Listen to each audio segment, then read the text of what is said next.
Voici l'application du stucco. Chaux stucco se réalise sur des fonds traditionnels soigneusement préparés. Avec un enduit de chaux, il est nécessaire de réaliser une impression qui ne soit pas trop riche pour ne pas bloquer le fond. Un fond bloqué empêche un séchage uniforme de la chaux et risque de créer des problèmes d'adhérence et de brillance. Nous vous conseillons l'application de notre impression Blancpain Acrylimpress qui permet une excellente adhérence de l'enduit et facilite la pose. Il est important d'obtenir, après préparation, un support parfaitement homogène et régulier. Laissez 24 heures de temps de séchage. Malaxez l'enduit avec un mélangeur électrique avant de commencer l'application pour homogénéiser et fluidifier le badigeon. Chaux stucco est une chaux en pâte qui permet de réaliser un enduit à la surface polie. Ne soyez pas surpris par l'intensité couleur de l'enduit de chaux dans le pot, car elle apparaît beaucoup plus foncée qu'elle ne l'est après séchage. Le décor se réalise en 3 passes pour un effet marbré.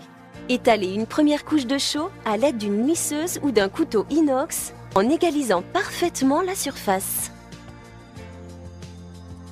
Réalisez un enduisage en plein. L'épaisseur déposée doit être suffisante sans laisser transparaître le support. Lors de l'application, évitez de réaliser des lignes droites. Appliquez en tous sens et de manière aléatoire. Laissez 24 heures de temps de séchage. Enlevez les côtes avec un abrasif très fin, entre 400 et 800.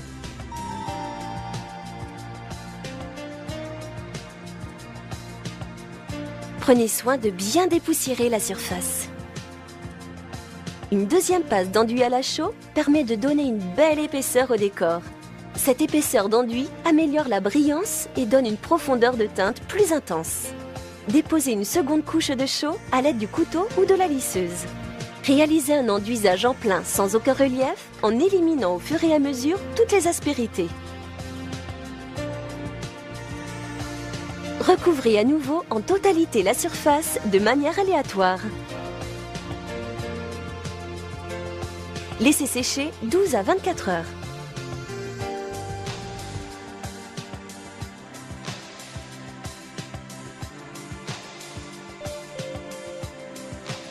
Enlevez à nouveau les côtes avec un abrasif très fin entre 400 et 800. Prenez soin de bien dépoussiérer la surface.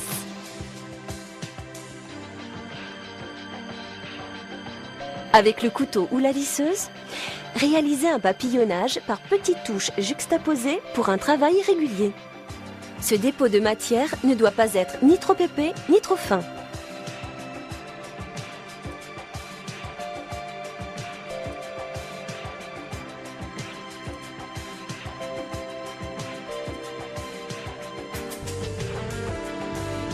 Procédez par surface de 50 cm à 1 m², ferrez au fur et à mesure dans le frais.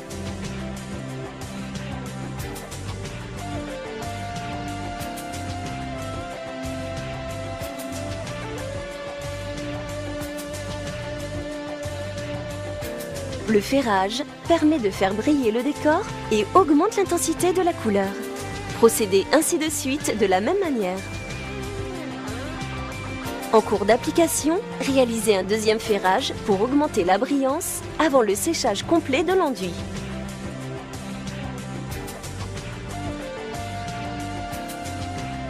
Les teintes sont beaucoup plus soutenues après ferrage. Pour éviter les reprises et les lignes droites, appliquez toujours de manière irrégulière en escalier. Pour une application en cuisine et en salle de bain, nous vous proposons d'appliquer la finition cire incolore décorative. Laissez 24 heures de temps de séchage avant d'appliquer cette finition. La cire assure une protection anti-tache. Appliquez la cire avec un chiffon de coton en fine couche. Procédez par petites surfaces jusqu'à pénétration complète de la cire en réalisant des mouvements circulaires. Lustrez sans attendre au fur et à mesure. Procédez ainsi de suite de la même manière. La palette couleur naturelle et colorée de la chaux réchauffe les grands espaces. Utilisez les notes épicées de la chaux pour rendre une pièce froide plus chaleureuse et plus accueillante.